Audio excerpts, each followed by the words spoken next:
of the numbers until the Chancellor reads them out. So the publications, the Office of Budget Responsibility publication, the Treasury publications, we don't get those until the speech is done.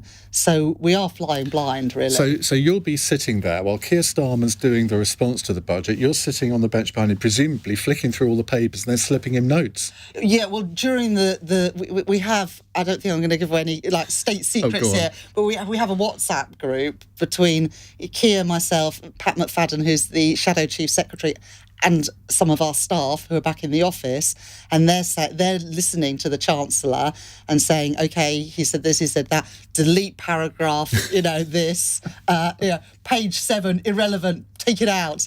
And we're doing that real time. So it's pretty stressful, isn't it, actually? In fact, the first one that I responded to was in October 2021, and the Chancellor at the time was Rishi Sunak, and he did this really long bit right at the end of the budget about all the different duties on different alcoholic drinks, and it was really, really helpful because he went on for about 15 minutes with much too much detail, but it gave me a chance to make sure all the pages were in order and I deleted the right bits, and I managed to add a bit to the front of my speech, which was this is a good budget if you are a banker on a short-haul flight sipping champagne, because I think that they had cut the bank bonus tax, they'd cut air passenger duty for domestic flights, and they'd reduced the taxes on champagne. So I managed to write this, the beginning of my speech, whilst he was going on at length. So if Jeremy Hunt does that tomorrow, I'm sure me and Keir will be very grateful.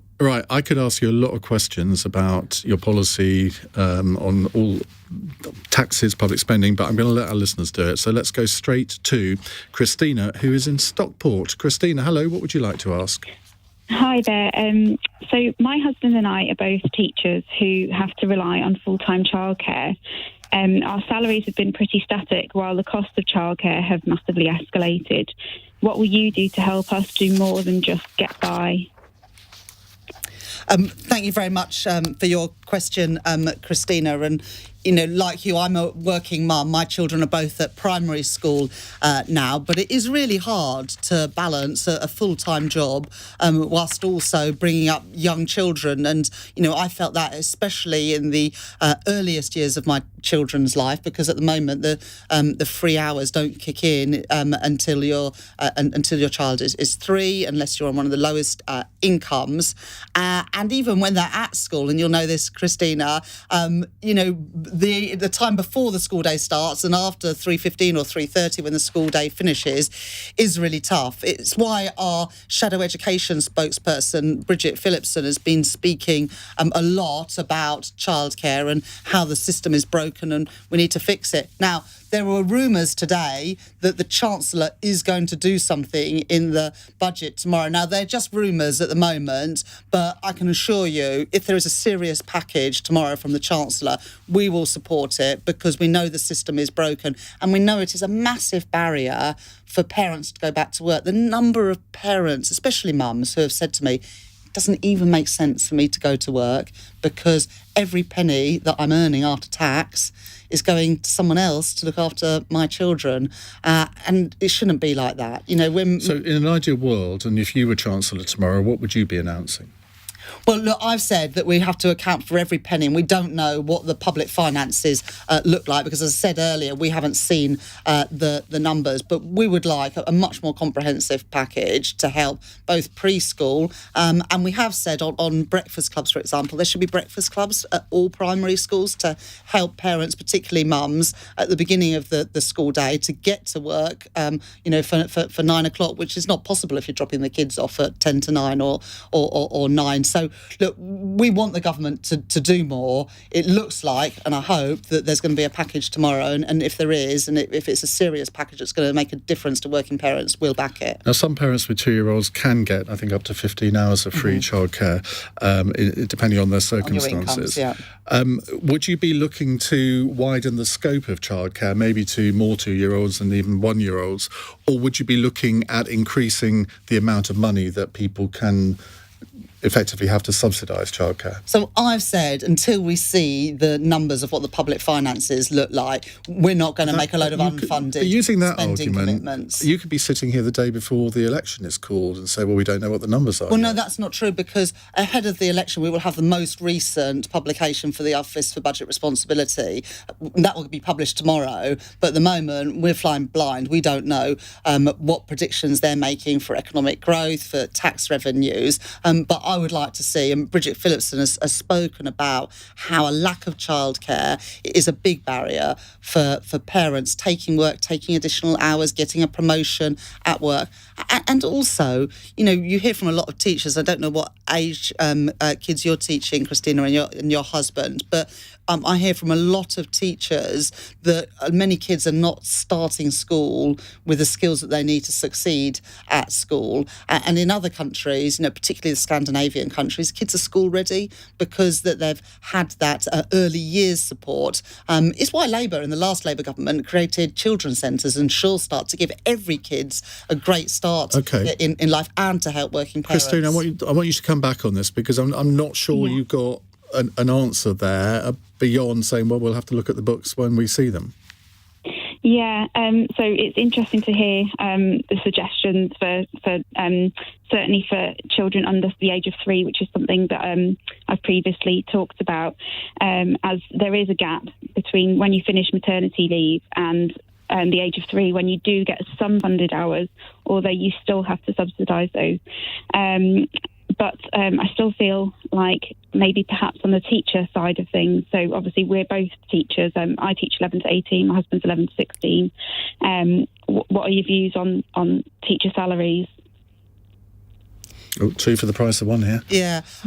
Well, look, I mean, I don't know whether you're taking industrial action. Yesterday, my mum and dad were primary school teachers when I was growing up, and I know what an amazing job teachers do. My kids, as I say, are at primary school today, and I know what a fantastic job their teachers do as well. And I totally understand why teachers, feel that they are forced into this industrial action because they're not being listened to by the government. Now, look, I'm not going to pick numbers out of thin air, but I do know that teachers' salaries have fallen behind over the last few years. When Labour was last in government, we properly rewarded teachers and we didn't have this sort of industrial action. And when there were disagreements, like there is at the moment, between government and the teachers, we sat around the table and showed some respect for teachers and negotiated they want more than respect. settlements. They want a decent pay rise. And the way you get that is through negotiations. Now, look, the government are belatedly recognising that getting around the table is quite a good idea because they're doing it now with the nurses, but they need to do it with the junior doctors, they need to do it with the teachers, because otherwise this industrial action is going to go on and on and on. And it's not fair on the people who rely on schools to educate their kids. It's not fair on the kids. It's not fair on people who rely on our hospitals for treatment, or the ambulances, or whatever it is. And it's not fair on the people who work in these public services, who often for people who work in the NHS or in our schools, it's a vocation. It's something they're absolutely committed to, but they're not getting the respect they deserve today. Everything you've said in that answer, most people wouldn't have any contention with. Well, apart from maybe government ministers. But you haven't given Christina an idea of what you would do about teachers' pay.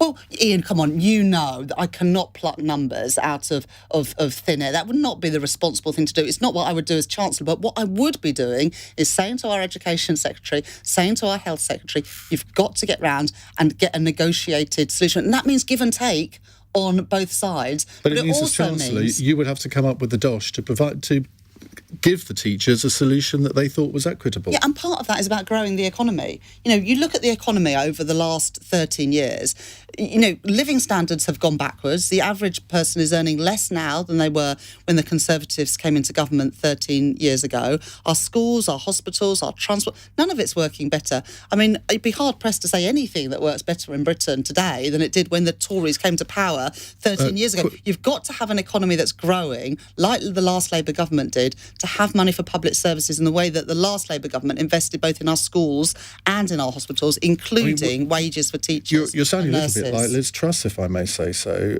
who... I'm not often accused of that. Well, she was the one that said you've got to grow the economy if we're going to sort of improve public services. Yeah, but and not pay through a people sugar more. rush. Her stuff was like a sugar rush growth plan. It was, cut taxes and somehow everything will take care of itself. And look where that got us, a massive financial crash. What we're saying is let's do what President Biden is doing in the US, where you've got a serious plan for investing alongside business in the jobs and industries of the future, because some country in the world is going to be the global leader in carbon capture and storage, in small modular reactors, in floating offshore wind, in green hydrogen. Why not Britain? Okay, but at the moment, other countries are stealing a march on us. He's got $1 trillion plan. Now, obviously, America's a bigger country than us. Are you saying that you've got maybe a $300 billion plan? Because if you have, we haven't heard much about it. Well, you have heard about our Green Prosperity Plan and our National Wealth Fund to invest alongside businesses in those jobs and industries of the future. And look, a good Chancellor's got to know when to say no,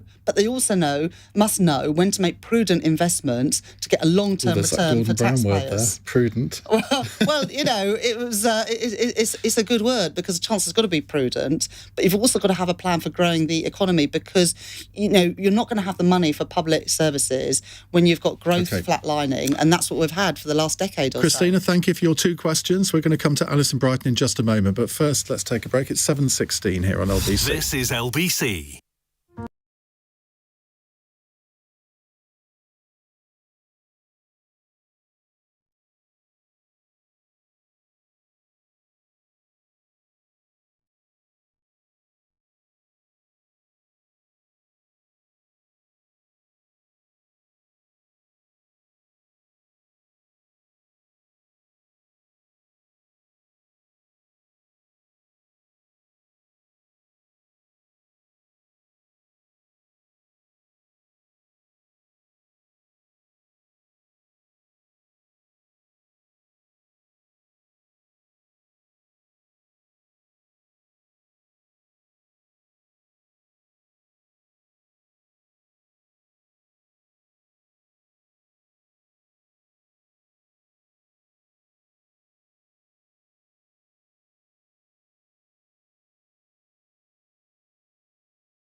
£7:20. It's Ring Rachel Reeves. The number to call, 0345 6060 973. Don't forget, you can watch us on Global Player as well.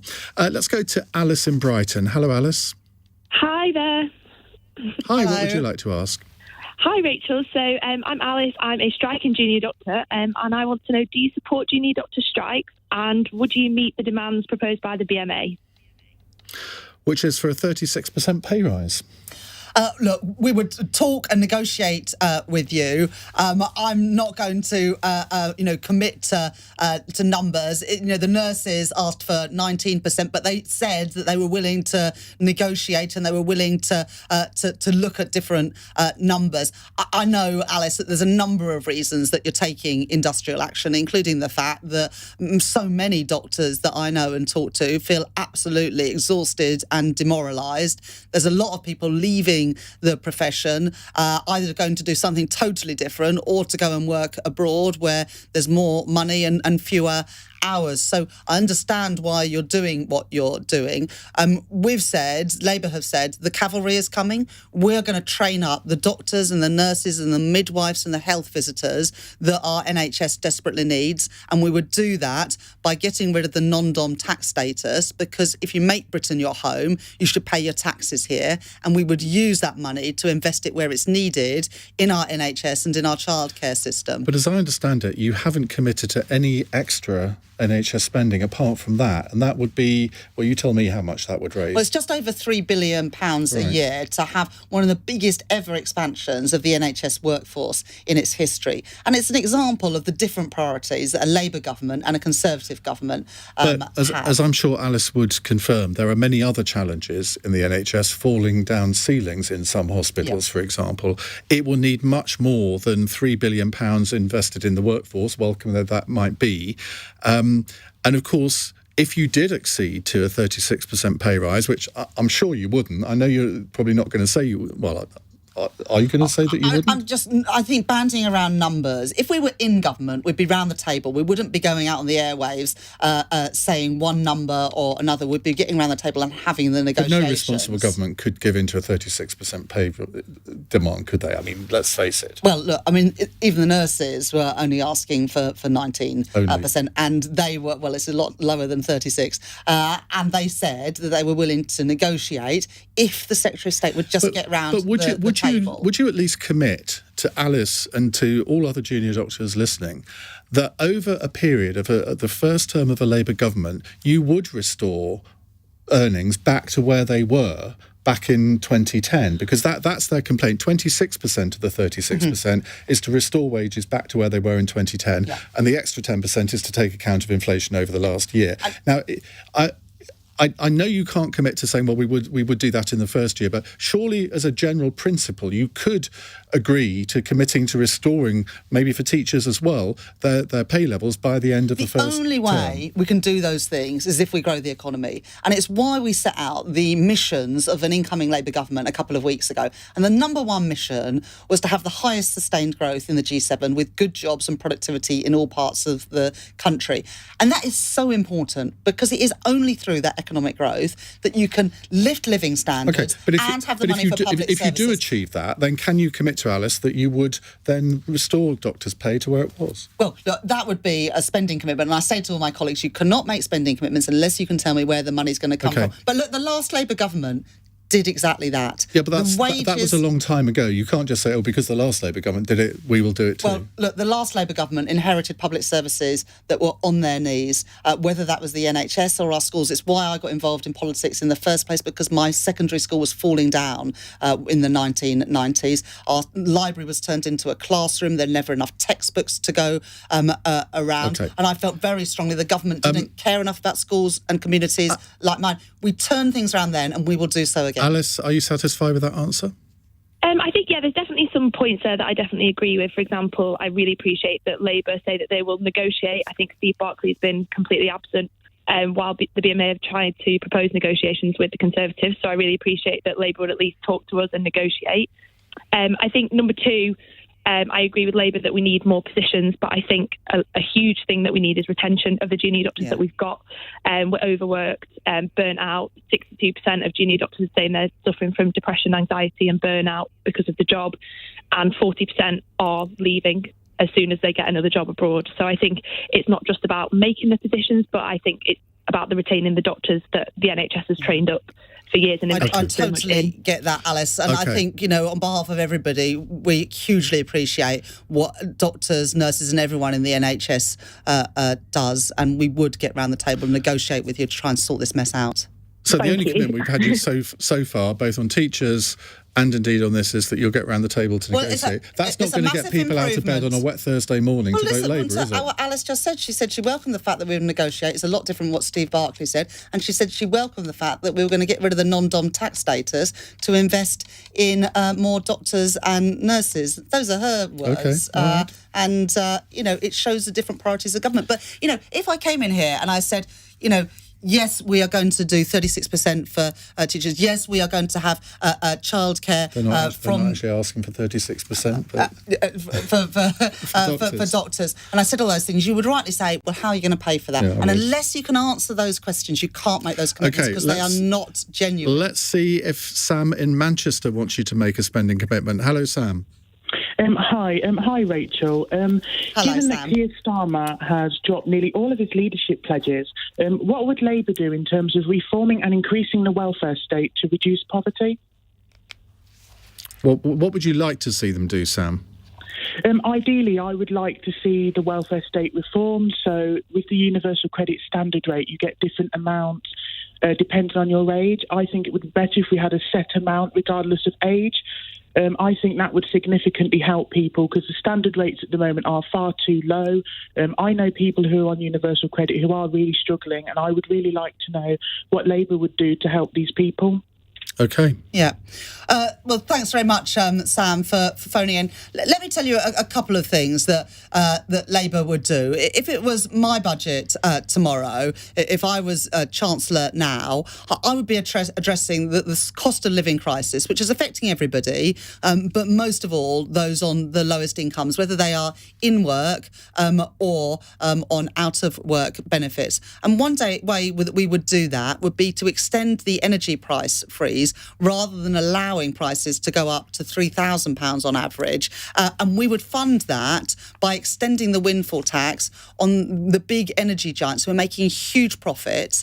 And we would ban the forced installation of prepayment meters and end the premium that sees people on prepayment meters paying more for their energy than the poorest people in society. You pay more on a prepayment meter than if you pay by direct debit or other means. And that is a premium on poverty. Let me say one other thing. You are now more likely to be in poverty in work than out of work. 60% of kids growing up in poverty today have at least one parent who is working. And people are literally working many, many hours and still struggling to pay for even the basics. And it's why we've made a commitment to make the minimum wage a real living wage, because it can't be right that people who work incredibly hard many hours of the day are still struggling and making impossible choices between and what putting is the a real heating living on. wage?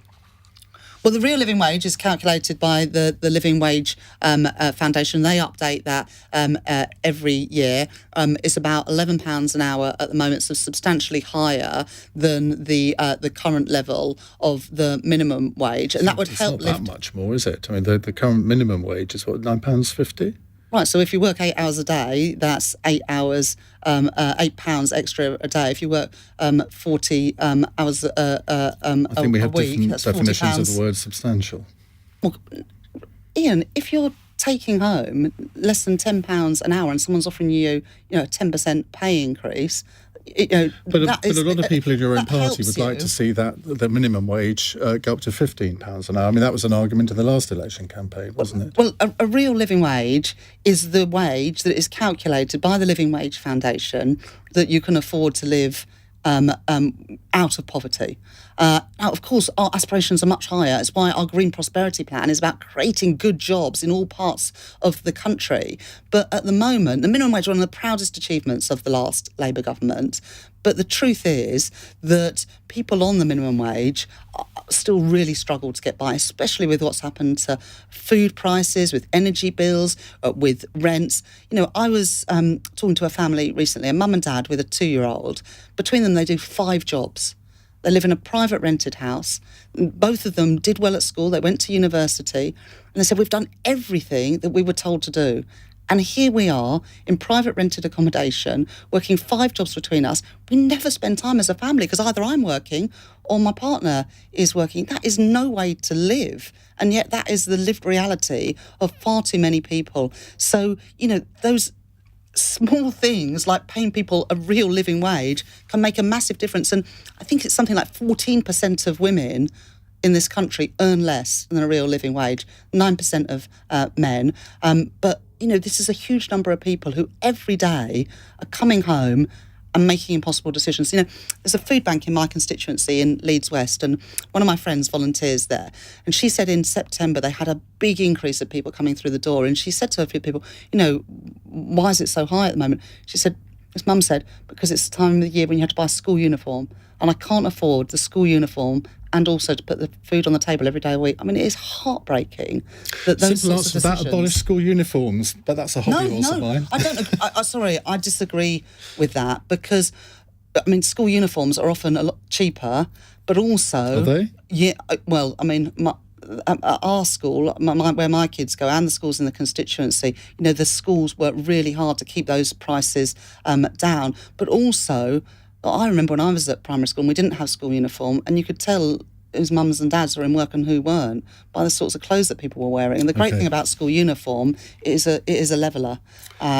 But we've got a fantastic school uniform bank in my constituency where people donate. I just don't know how the German education system survives without school uniform. Well, I'm just telling you about I know. my experience. Right. We could have a whole phone I shouldn't have introduced that. But we are going to go on to a different subject in a minute with Helena in Nottingham. Keep your calls coming. 0345 6060 973 is the number to call. 7:32 on LBC. Amelia Cox has the news headlines. Moscow has denied causing a US surveillance drone to crash into the Black Sea. The US military says a fighter jet dumped fuel on the unmanned device and hit its propeller in a reckless and unprofessional act. The Shadow Chancellor has told LBC Labour will back a serious package of childcare support if it's announced in tomorrow's budget. It's understood Jeremy Hunt could extend 30 hours of free childcare to 1- and 2-year-olds. And a woman who lied about being the victim of a grooming gang has been jailed for more than 8 years. 22-year-old Eleanor Williams made the false allegations in a Facebook post in May 2020. LBC weather, some lingering showers in central and eastern areas tonight. The far north will see wintry showers, a low of -7. This is LBC.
7:35 on LBC. Rachel Reeves is here answering your question. The Shadow Chancellor, it's budget day tomorrow. Your opportunity to put your questions to her, 0345 6060 973. Now, she's going to be here for about another 20 minutes, maybe 15. We're going to take as many of your questions as you can. We'll have shorter answers, shorter questions. Helena in Nottingham. Hello, Helena. Hi, Rachel. Hello. Now, given that a large part of the current economic malaise is due to a chronic lack of public sector investment, why are we still pandering to the narrative that fiscal expansion is profligate instead of making the positive case for deficit spending on the public sector, infrastructure and state-owned enterprises to stimulate growth? Oh, you've been talking to Ed Balls, haven't you, Helena? So, look, we've committed to a green prosperity plan to invest alongside business in the jobs and industries of the future, in industries like green hydrogen, in floating offshore wind, in carbon capture and storage and tidal energy, because we do think there is a case for public investment. In fact, we've committed to creating a national wealth fund to invest in those huge opportunities in the same way that President Biden is doing in the US, that Europe is doing, other European countries are doing, like Australia is doing, because there's a global race on for these jobs and industries of the future, and it requires a partnership between government and business to seize some of those opportunities. I was at an amazing business earlier this week that's producing fuel cells. It's a spin-out from one of our great universities, employing 650 people. But they said if they moved their business to America, they would get hundreds of millions of pounds of public sector investment. The one thing they've ever asked government for was help in getting a grid connection for a new research lab that they were building. They were told 5 years it would take to get a grid connection. We are not supporting these jobs and industries of the future. And that infrastructure, whether it's the wind turbines, the carbon capture and storage, those are the things where we've got a huge opportunity to boost our energy security, to get prices down and to get those jobs of the future, and at the same time meet our commitments of getting to net zero. I mean, that's an interesting example you just gave there, because I wonder who actually made that decision to say, well, no, you can't have it. Would it be sort of within a government department, the civil servants who do that? Would it go to a minister to do that? Are you confident that when you and your colleagues, I say when, I should say if, shouldn't I? Get into, I know you'll say I should say when. No complacency. When you get into power, are you confident that you'll be able to pull the levers to actually make things happen? Because I know so many ministers going back to the Blair and Brown days, who said, well, we wanted to do all of these things and we gave the orders to do it and nothing happened. And then by the time it was beginning to happen, I was out of that department. So, look, some of this is about money, and I've just spoken about that National Wealth Fund. A lot of it is about the planning system, and that's why we're working with businesses now, including, the grid that was responsible to this and some of the district network operators, of how can we sort it out so we can speed up this process. They've done it in Germany. It takes half the time to get an offshore wind platform, the electricity into people's homes. Still takes too long in Germany, but in the UK it takes 13 years between the conception of the project and actually getting that electricity into our homes. Even though it only takes a year and a half to build it, it's all that time through the planning system and then the grid connection at the end. We've worked through with business what we can do to speed that up, and we are determined to do it, because we're not going to get that growth, we're not going to get that clean energy and those jobs unless we cut through some of this stuff. I've got another business-related question now. Thank you, Helena, by the way. Let's go to Martin in Nottingham. Hello, Martin. Hello. Hello, Martin. Hello, Rachel. Nice to speak to you. I've spoke to you before. You came into my business some years ago on your election campaign, and we had a good talk about the minimum wage, which you seemed to comprehend at the time. So I've got a question now. With a minimum wage increase, you've got to admit the Conservatives have put the minimum wage up a lot more than Labour ever did, but it's going up again in April.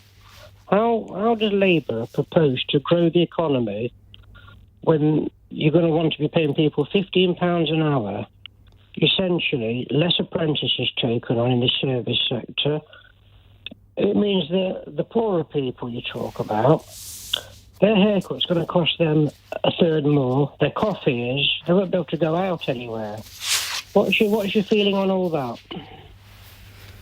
Well, look, we're not making that commitment to increase it by a third. I think just in the conversation there with Iain, I set some of that out. But look, people don't have money to spend in the economy at the moment because people are earning so little that all their money goes on the weekly food shop and the energy bills and the rent, and there's nothing left for spending on the local high street. So some of this is about boosting the amount of money that's available in the local economies. And look, I do think it's right to say that if people go out and work, they should be able to afford the basics, and that's not happening today. Now, on apprenticeships, Martin, look, I agree with you. We need to be helping more young people go through the apprenticeship system, but also we need to do more to be retraining people for some of the jobs and industries of the future.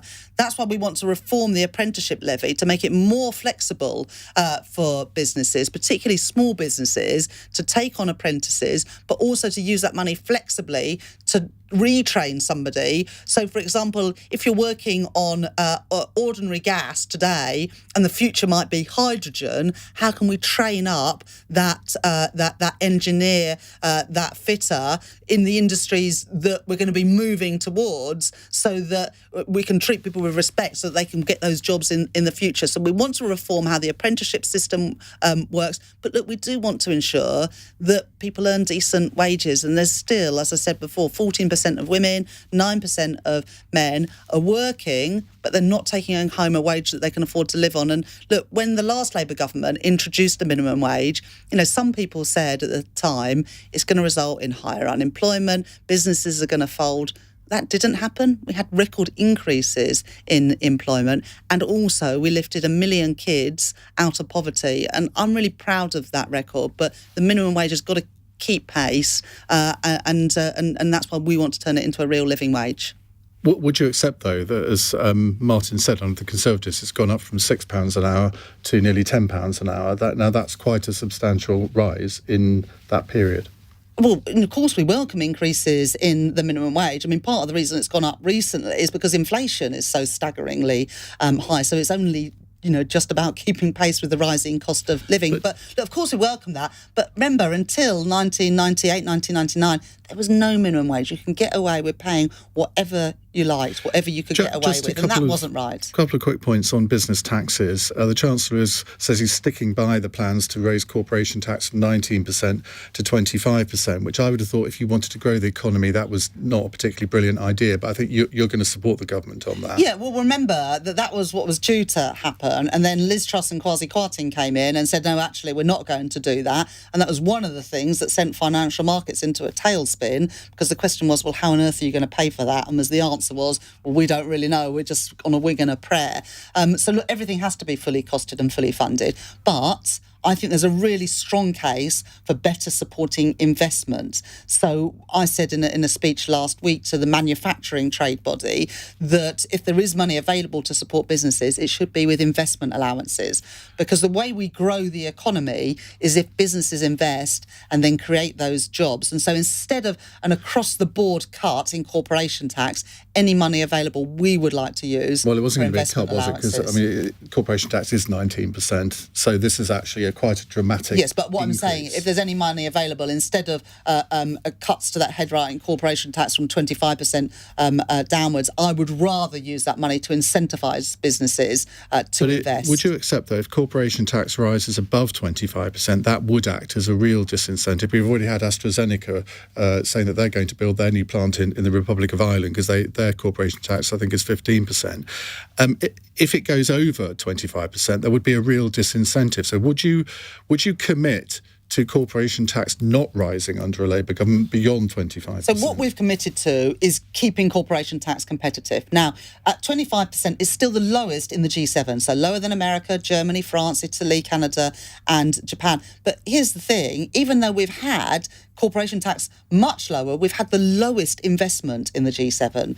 And that is because businesses have not been incentivised through the tax system to invest. And also we have not had that stability the last few years. businesses in Britain. And what businesses say to me is they need that stability, that long-term certainty, and that partnership approach that I spoke about give them in the that answer to certainty. Helena. Rule out corporation tax rising beyond 25%. That would give them certainty, wouldn't it? Look, I've said we want to stay in the pack. We do not want to have the higher corporation tax than other G7 economies. I'm happy with 25%, but what I can commit to is where there is money available to use it to encourage the investment that we need to grow the economy. Because I come back to that. We've got to grow the economy if we're going to lift living standards and have the money for public services. Martin, thank you. Let's go to David in Enfield. David, what's your question, please? Yeah, good evening, Rachel. Hope you're well. Hello, David. Yes, Rishi Sunak recently told Northern Irish businessmen that they had, quote, the best trade deal in the world with access to both the UK internal and EU single markets. Does Labour agree? Well, I didn't realise that Rishi Sunak was such a fan of the European Union. Look, it is clear that the trade and cooperation agreement that the Tories did with the EU a couple of years ago is not working well enough for British businesses. Now, look, the vote has happened. We've left the European Union. I don't want to reopen that because I think it was incredibly divisive for us as a country. But there is now a review of the Trade and Cooperation Agreement in 2025. I hope that Labour will be in government by then. And we've started to set out some of the things we want to do to improve upon the deal that we've got. That would include a veterinary agreement to help our fantastic farming and fishing industries to trade and reduce those barriers at the border. It would mean the mutual recognition of professional qualifications to help our services sector, which is the biggest part of our economy. We want our universities, which are the best in Europe, to be able to take part in the Pan-European Horizon Research programme. And we want to help our creative industries, who at the moment are struggling to tour around Europe because of the bureaucracy. That's what we want to use that review to do, because we know that the deal that we've got today is not working. I welcome the fact that there's changes to the Northern Ireland Protocol, but there needs to be other changes to make sure this deal works properly for us. There was a poll out today that shows that Labour is now ahead in all of the red wall seats. They voted Conservative at the last election predominantly because of the Brexit issue. That's what most people think. Well, and the fact that Jeremy Corbyn was the leader of the Labour Party, I think, was probably the biggest issue. I'm not sure you said that at the time, but we'll take that. Well, I think I'd... Well, actually, I think you did say that at the time, to be fair. Thank you, Ian. But will you commit now and reassure the red wall seats that you are not going to go back into the single market at any point? We're not going to go back into the single market. We're not going back into the customs union, and we're not bringing back free movement of labour. Those are our red lines, and we do not want to reopen that Brexit debate because it did tear us apart as a country, and for years and years we've been talking about nothing else, and that has not been good for our economic prospects either. But we want to make practical changes to improve this deal for businesses, for working people, to bring in that investment into the country and to help us export more around the world. Our time is up, Rachel. Thank you very much. No. And I know, we could go on for hours, couldn't we? But we're better not. Thank you very much for coming. We'll see you next month as well for another phone-in on LBC. Don't forget, cross question at 8 o'clock. The lines are open for that now. 0345 6060 973. I'll tell you who the panellists are in just a couple of minutes' time. It's 7:49. LBC.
2 on LBC. Now, in 8 minutes' time, we will have Tuesday's edition of Cross Question. Joining me on the panel will be Theresa Villiers, Conservative MP for Chipping Barnet and former Cabinet Minister, Nimco Ali, social activist and Chief Executive of the anti-female genital mutilation charity The Five Foundation, Owen Thompson, who's SNP MP for Midlothian, and Jonathan Liss, a journalist and political commentator. So they'll be here to answer your questions.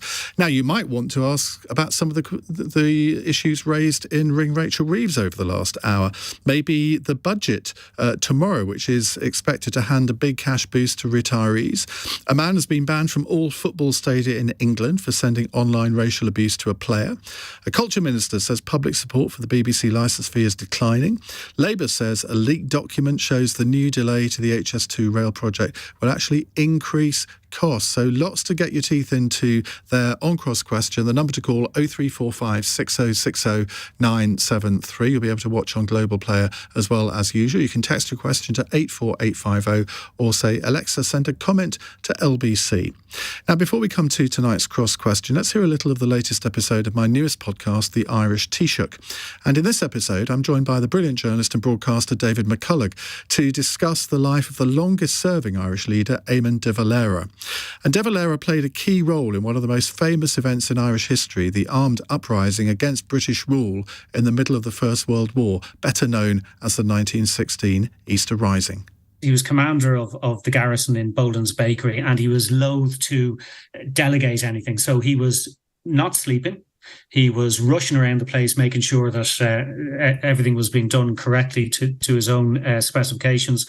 And he seems to have, as I say, had some kind of a nervous breakdown brought on by exhaustion, not through any form of cowardice. He never lacked physical courage, in fairness to him.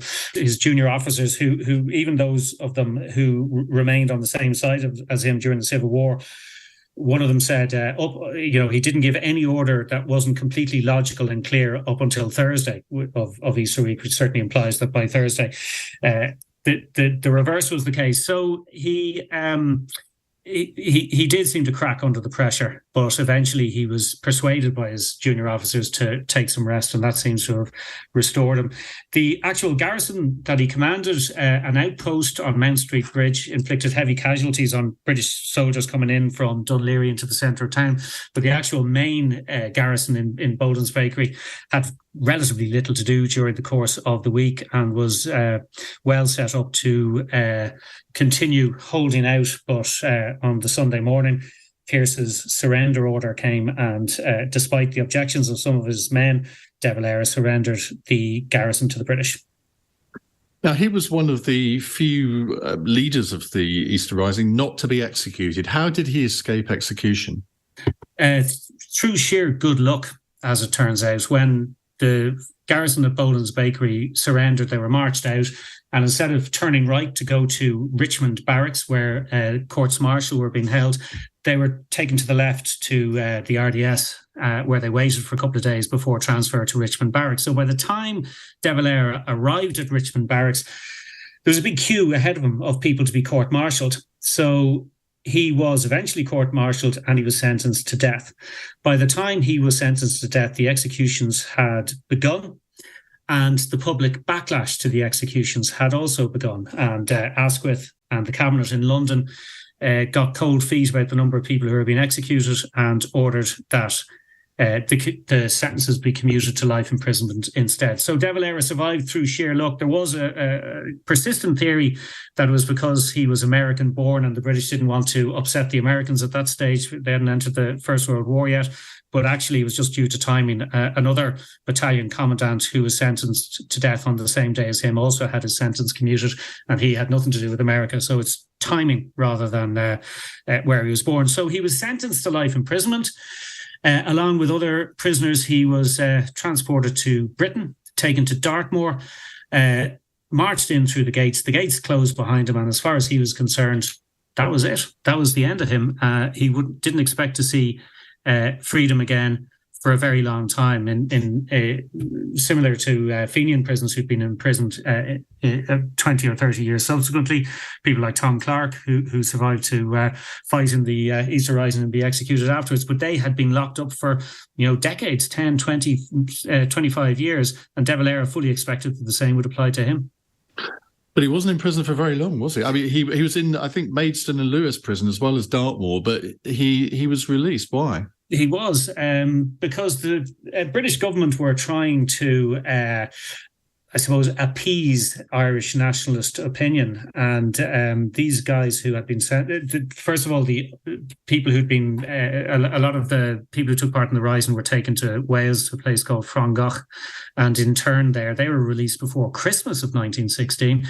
And then De Valera and his colleagues were released in the summer of 1917. So a year or so in prison as opposed to life imprisonment. And basically the thinking in London was that if they released these prisoners, it would reduce public disaffection with their government, and that perhaps they would be able to recruit more troops into the British Army.